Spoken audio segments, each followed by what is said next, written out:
So the thing I'm going to talk about today is a little different. I did a video on the Tao and the Logos and the Dharma, and again, people might think, well, that's not Christian topics. Why are you talking about those things? It's like, because people throughout different cultures, they discover the same thing. Dharma, the Tao, the Logos are all the same thing.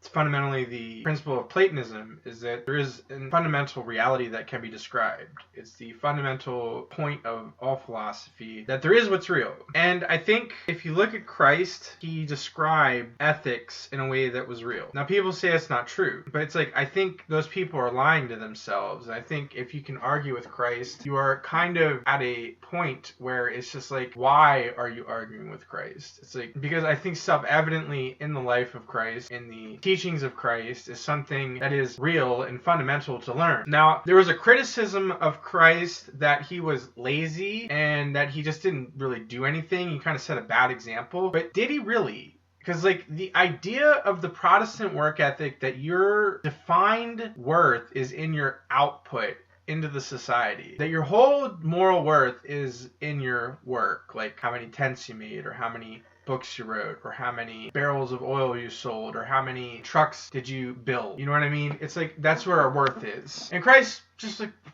threw all that out. That's not where our worth comes from. It's why Christ is so important to understand. He never sinned. He lived a sinless life, and he did not go to his job and chug it out. He did something very different. Something like Diogenes, actually. Or like Pythagoras, which is like, and then he encouraged you to live that same life, which you know you can't. Like, if you're being 100% honest with yourself, you can't live that life. You just can't. The amount of inner strength it would take to live homeless, especially in a northern hemisphere country where there's winter, the amount of inner strength it would take to do that and walk around and teach and feed yourself without being a burden on other people. Because remember, Christ did not burden anybody. If you're going to live the life of an apostle, you can't be a burden on anybody. That's just a fact. Now, that's not in the scriptures, but that's in the Apocrypha. So Christ never burdened anybody. He actually put into it, you can't live that life. You just can't. Let's leave that to side, how noble Christ was, too. Christ was a very noble man. He healed people. He cast out demons. He was very kind and compassionate to the least desirable of societies, including people who would be the modern day equivalent of Palestinians. Jesus was very kind to Samaritans. In fact, he probably grew up around them, and he knew them intimately, and he was friends of that culture. He treated them well. No other Jew would do that. So it's a really nuanced issue that when you look at Jesus, you have to confront a monolith of intelligence and compassion that sets an example that is worthy of being emulated in some ways, but in other ways you just can't. Like, say you've healed 16 people of like numerous diseases, blindness, deafness, cancer, COVID, whatever. You heal people of these things, and then what's it all for? What's it all worth? You can't even match a candle to Christ. And he says you'll do even things greater than he does. Now, how do you do greater things in Christ? I don't know. He says you will. And it's just got to put a little trigger in your mind, like, you'll do greater things in Christ. That's what he says. I don't see myself doing greater things in Christ. So it's like, it's hard to fathom Christ. It's hard to put into context the man behind the Gospels, because this is a man who defies all expectations. You see Christians today, they're stingy with the poor. They don't like to enjoy life. Some of them are very modest with food, and they don't use spices or salt. A lot of Christians, like, they don't like comfort. They're not very like community oriented. They're all about work.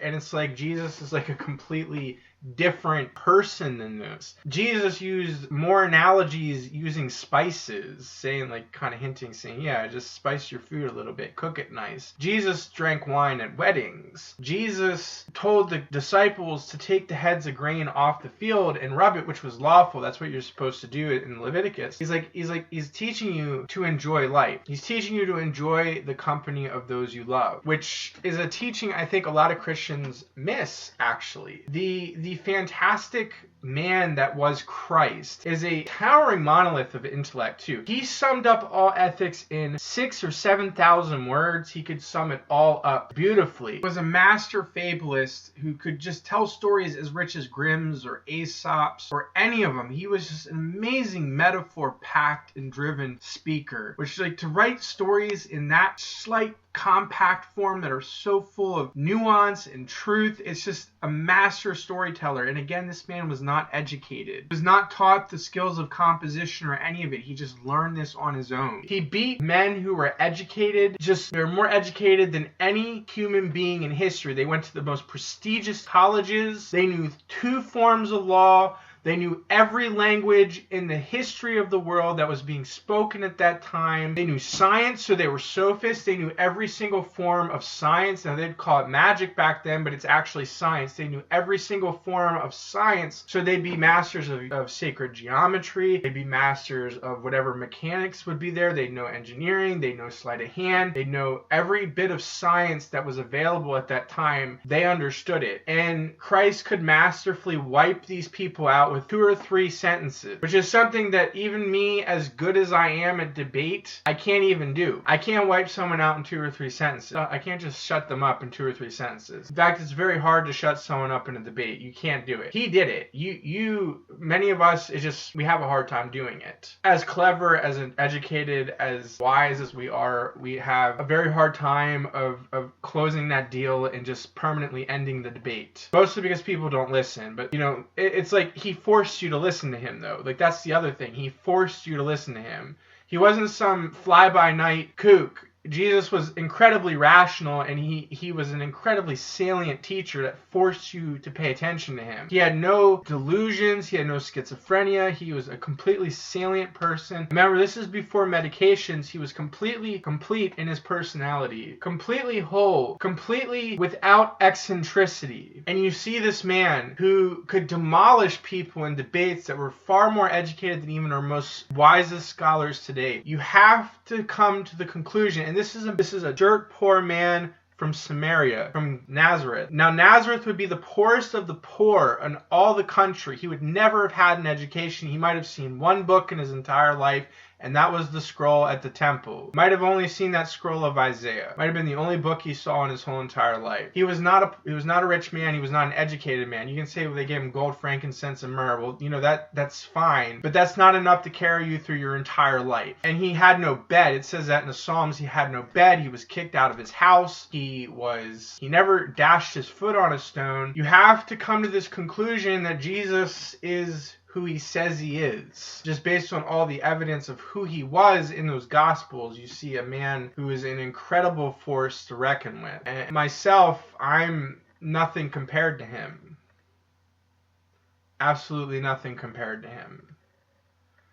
And if you compare me to him, you'll see a foil. You'll see the bumbling idiot that's kind of like bumbling along and making a mess of everything and getting it all cleaned up again. Who's cleaning it up? It's like there's a providence over my life where Christ cleans up after me and helps me and teaches me and sets things up in an array where I come to it, boom, boom, boom, boom, boom, there it is, and I find it, and it comes at the perfect moment. He sets up all the universe to set up to where I find this wisdom, and then I tell it to you through my writing, through my blogs, through my vlogs, through my YouTube videos. And how does this providence happen? And how did Christ be this man? See, this is the thing, like, he's not eccentric. Like, that's the thing. So let's get back to the Logos and the Tao. The Logos and the Tao are the fundamental realities of how things operate in the real world, and Christ described it, including the books of Genesis and the books of Exodus. Like, Bible is an extremely salient book because it actually talks about how things really work. And Christ himself talks about how things really work. And there's no sentimentality in Christ's ethics. There's no kitsch. There's no sentimental platitudes. Every word he speaks is far from a platitude. This has been told by other scholars, but it's the truth. And he describes reality. He describes what the Indians would call Dharma, what the Chinese would call Tao, and what the Greeks would call Logos. In fact, some people say he's a Western scholar. There's some that will argue that he's an Eastern scholar. The fact of the matter is he's a Jew, and he found these things on his own because he was just that bright. And you have to say to yourself, like, this has to be a divine intelligence, because how else does this uneducated peasant who came from the poorest rungs of society and probably was even excluded, like kind of like looked down upon by his Jewish compatriots for living in Gaza, how does this man become the salient teacher that he was and then live that life of pure poetry? It's impossible to reckon with the man Jesus without coming away with some kind of divine force. And it's just a fact that he lived. These gospels are witness evidence of him. We know who wrote it by Papias. I say this all the time. Papias knew St. John. St. John knew Mark and Matthew and Peter, and he knew these gospels were written down by these people, and Luke knew Paul, and Paul knew Mary and Joseph and James and Jude. Paul knew these people, so Luke would have had direct contact with them. This is how we know the Gospels are witnesses. In fact, Papias dictated the book of John. John told Papias what